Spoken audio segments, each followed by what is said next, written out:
In the tapestry of time, some threads are woven with magic. They shimmer with a light that honestly just defies explanation. The story of Arthur begins not with a grand announcement, but with a quiet, powerful secret. It was a secret held close by the enigmatic sorcerer, Merlin. He saw the future. He saw the past. He saw the necessity of hiding away a boy with a destiny greater than any kingdom. This boy, Arthur, was born of royal blood, the son of King Uther Pendragon. A prince raised as a commoner, his true lineage a silent song known only to the wind and the ancient stones of Britain. Merlin understood the hearts of men. He knew that power, when revealed too soon, can be corrupted or destroyed. Arthur needed to grow not in the shadow of a throne, but in the light of an ordinary life. He needed to learn humility. He needed to learn compassion. He was placed in the care of a noble knight, Sir Ector, who raised him as his own. Arthur grew up alongside Sir Kay, knowing nothing of the powerful currents of fate that swirled around his existence. With the passing of the great King Uther Pendragon, a cold darkness began to creep across the fields and forests of Britain. The land was left without a guiding hand, a ship without a captain, tossed upon a stormy sea of chaos. The unity that Uther had fought so hard to forge began to fray at the edges, unraveling thread by thread. Powerful lords now saw only opportunity. Their ambitions, long held in check, were now unleashed like hungry wolves upon a fractured kingdom. Merchants feared to travel. The law of the land became the law of the strong. Might made right, and justice became a luxury few could afford. The collective hope of a people was dimming, flickering like a candle in a gale, and from this deep despair, a desperate need arose. They prayed for a sign, for a champion beyond politics, a figure of legend so undeniable that it could silence disputes and unite all factions. The stage was set for a miracle. Into this chaotic world, something impossible appeared. As the people gathered for a great tournament during the Christmas season, they awoke one morning to a marvel in the churchyard. Resting upon a great square stone was a massive steel anvil. Driven deep into that anvil and the stone beneath was a magnificent sword, its hilt wrought with gold and gems. Around the base, etched in letters of gold, were words that would change the course of history. They read, "Whoso pulleth out this sword of this stone and anvil is rightwise king born of all England." The most powerful knights and nobles were first to try. They wrapped their powerful hands around the ornate hilt, planted their feet and pulled, and the sword did not move. The sword remained a silent, immovable judge of worthiness, unbothered by crowns, wealth, or brute strength. It waited for something more profound. Excitement turned to wonder, and then disappointment as attempts failed, until a whisper of hope lingered in the air.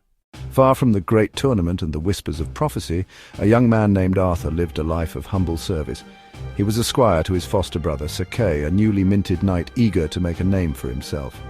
As they prepared to ride to the jousting field, Sir Kay realized with a jolt that he had left his sword behind. He commanded Arthur to ride back with all speed and fetch the forgotten weapon. Arthur spurred his horse and rode.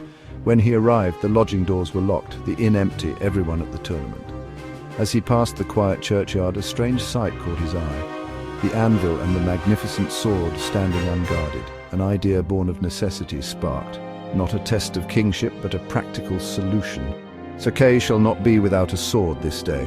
Driven only by loyalty and duty, the squire dismounted and walked purposefully to the stone. There was no thought of prophecy, only the need to help his brother. He closed his hand on the grip and prepared to carry out his duty.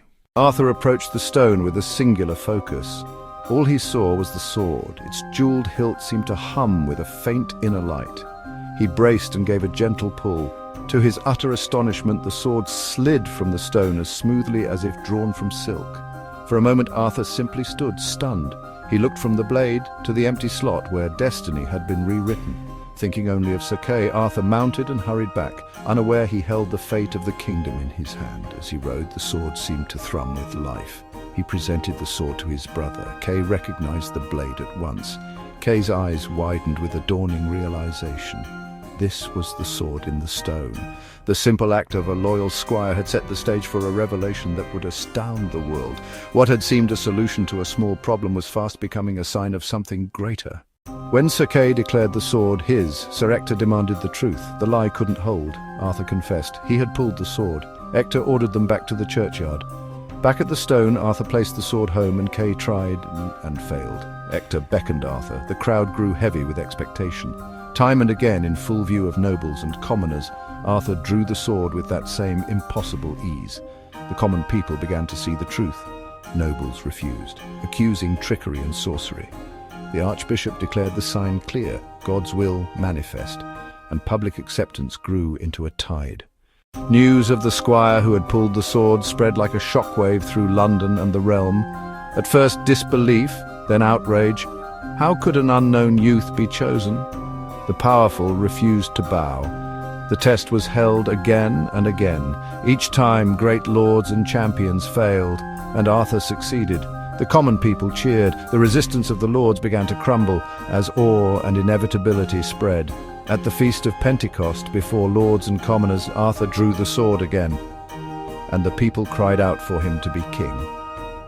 Led to the great cathedral, he was solemnly crowned King of all England. His reign beginning not with conquest, but with a miracle. The crown and the sword together symbolized a new mandate. The sword Arthur drew was more than a weapon or a key to the throne.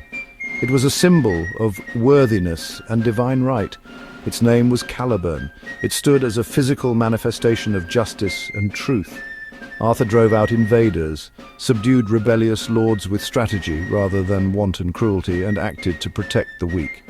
He established fair laws, put the needs of the kingdom before personal gain, and began forging a bond with his people.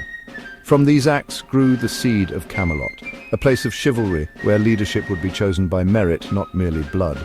Knights were chosen for honor, a covenant formed between ruler and ruled. Justice, unity, leadership based on merit. This was the dawn of a golden age, however brief, a beacon of light in a dark world. The story of the sword in the stone is only the first chapter in a much grander epic. The act was not an end, but a beginning, a qualification to begin the true work ahead. Ahead lay giants, dragons, betrayals, the Lady of the Lake, the Round Table, the quest for the Holy Grail, and knights like Lancelot, Galahad, Percival, and Gawain. Together they would build Camelot, a brief, shining moment of peace and enlightenment in a violent world. Why does this story still resonate?